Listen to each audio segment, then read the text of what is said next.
మనకంటే గొప్పదైన ఒక శక్తితో కనెక్ట్ అవ్వటానికి మనుషులు ఎన్నో రకాలుగా ప్రయత్నిస్తూ ఉంటారు. ఈరోజు మనం అలాంటి రెండు వేర్వేరు కథల గురించి తెలుసుకోబోతున్నాం. ఒకటి వర్షం కోసం ఓ సమాజం మొత్తం కలిసి చేసిన ప్రార్థన, మరొకటి సత్యాన్ని తెలుసుకోవటం కోసం ఒక వ్యక్తి పడిన తీవ్రమైన తపన. ఇప్పుడు మనకి వర్షం ఎప్పుడు వస్తోందో తెలుసుకోవడానికి చేతిలో ఫోనుంది, అందులో యాప్స్ ఉన్నాయి. కానీ ఒకసారి ఆలోచించండి, ఈ టెక్నాలజీ ఏదీ లేనప్పుడు మనవాళ్లేం చేసేవారు? వాళ్ళు సమాధానాల కోసం ఆకాశం వైపే చూసేవాళ్లు, ప్రకృతితోనే నేరుగా మాట్లాడేవారు. వాళ్ల పద్ధతులు మనలా సైంటిఫిక్గా కాకపోయినా చాలా ఆధ్యాత్మికంగా ఉండేవి. ఈ రెండింటి మధ్య ఎంత తేడా ఉందో కదా! ఒకవైపు ఏమో డేటా, ఆల్గరిథమ్స్, సైన్స్, మరోవైపేమో ప్రకృతితో మమేకమై పుట్టిన నమ్మకాలు, ఆచారాలు. ఒకటి మనకు ఖచ్చితమైన సమాచారమిస్తే, మరొకటి ఆ సమాజానికి ఆశని, అందర్నీ ఏకంచేసే ఒక బలాన్నిచ్చేది. సరే, ముందుగా ఒక సమాజం యొక్క సామూహిక ప్రార్థనలో ఉండే శక్తి ఎంతో చూద్దాం. వర్షం కోసం వాళ్లు చేసే ఈ ఆచారాలు కేవలం మూఢనమ్మకాలు కావు.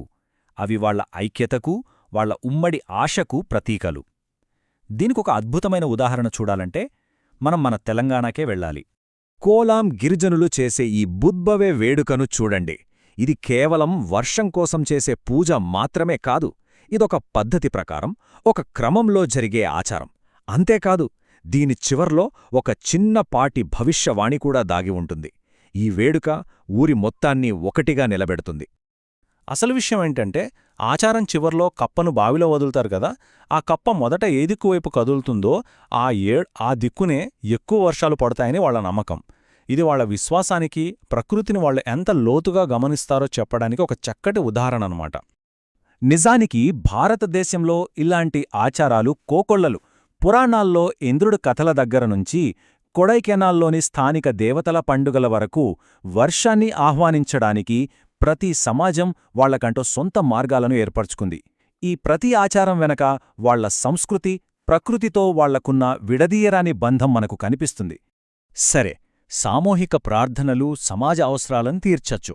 కాని ఒక వ్యక్తి అంతరంగంలో రగిలే ఆత్మదాహం తీరాలంటే ఏం చేయాలి?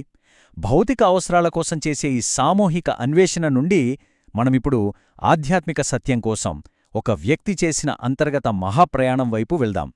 మన రెండవ కథ పూర్తిగా ఒక వ్యక్తి గురించినది. 19వ శతాబ్దం కలకత్తా దగ్గర్లోనే ఒక ఆలయంలో ఒక పూజారి ఉండేవారు. ఆయన పేరే శ్రీరామకృష్ణ పరమహంస. ఆయన రోజూ చేసే పూజలు, సాంప్రదాయ ఆచారాలు ఆయనలోని ఆధ్యాత్మిక ఆకలిని ఏమాత్రం తీర్చలేకపోయాయి. ఈయనే శ్రీరామకృష్ణులు. చూట్టానికి ఓ సాధారణ ఆలయ పూజారిలా కనిపిస్తున్నా ఆయన లోపల మాత్రం భగవంతుణ్ణి చూడాలనే తపన అగ్నిలా మండుతోంది. ఆ ఆపలేని తపనే ఆయన్ను ఒక అసాధారణమైన ఆధ్యాత్మిక ప్రయాణానికి నడిపించింది. ఆలయంలో కాళీమాతకు రోజూ పూజలు చేస్తున్నా ఆయన వేదన తగ్గలేదు, పైగా ఇంకా పెరిగింది. అమ్మా, నువ్వు నిజంగా ఉన్నావా, లేక ఇదంతా నా కల్పనా అని విగ్రహం ముందు పడి ఏడ్చేవారు. ఆయన కావాల్సింది కేవలం పూజ కాదు, ప్రత్యక్ష అనుభవం. ఒకానొకరోజు ఆ విరహ వేదన తట్టుకోలేక తన ప్రాణాలే తీసుకోవాలనుకున్న క్షణంలో ఆయనకు ఆ దివ్యదర్శనం కలిగింది. కాళికామాత ఇకపై రాతి ప్రతిమగా కాదు, జీవంతో ఉప్పొంగుతున్న ఒక అనంతమైన చైతన్య సముద్రంగా ఆయన ముందు ప్రత్యక్షమైంది. ఆ క్షణంతో ఆయన ప్రపంచమే మారిపోయింది. ఆ అద్భుతమైన దర్శనం ఒక ముగింపు కాదు, అది ఒక మహాప్రయాణానికి ఆరంభం. భగవంతుణ్ణి చేరడానికి ఎన్ని దారులున్నాయో వాటన్నింటిలోనూ ప్రయాణించి ఆ అనుభవాన్ని పొందాలని ఆయన సంకల్పించుకున్నారు. ఆయన మొదట ఎంచుకున్నది భక్తి మార్గం, అంటే ప్రేమతో, అనుబంధంతో దేవుడిని చేరడం. దేవుడిని ఒక తల్లిగానో, యజమానిగానో, స్నేహితుడిగానో భావించి ఒక గాఢమైన వ్యక్తిగత సంబంధాన్ని ఏర్పరుచుకోవాలని ఆయన ప్రయత్నించారు. ఆ భక్తి ఎంత తీవ్రస్థాయికి చేరిందంటే, రాధాకృష్ణుల ప్రేమను పూర్తిగా అనుభూతి చెందడం కోసం ఆయన తనలోని పురుషాహంకారాన్ని వదిలించుకోవడానికి స్త్రీ వేషం కూడా ధరించారు.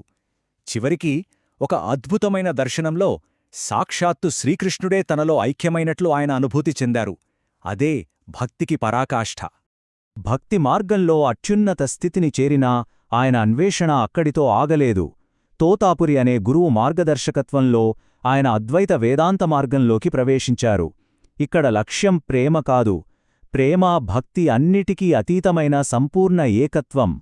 ఒకసారి ఈ టైంలైన్ చూస్తే దాదాపు 10 ఏళ్ల కాలంలో శ్రీరామకృష్ణులు ఎన్ని విభిన్న ఆధ్యాత్మిక మార్గాల్లో ప్రయాణించారో మనకర్థమవుతుంది. తంత్రం, భక్తి, అద్వైతం ఇలా ప్రతి మార్గంలోనూ దాని అంతిమ లక్ష్యాన్ని ఆయన చేరుకున్నారు. ఆయన తెలుసుకోవాలనుకున్నది ఏ మార్గం గొప్పది అని కాదు, అన్ని మార్గాలు చివరకు ఒకే గమ్యానికి చేరుస్తాయా అని. సరే, ఇప్పుడు ఈ 2 కథలను కలుపుదాం. వర్షం కోసం కప్పలకు పెళ్లి చేసే ఒక గ్రామానికి, చైతన్య సముద్రంలో లీనమైన ఒక యోగికి మధ్య అసలు సంబంధమేంటి?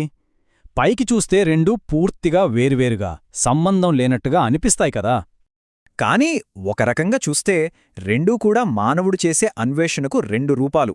ఒకటి సమాజ మనుగడ కోసం, మరొకటి వ్యక్తిగత విముక్తి కోసం.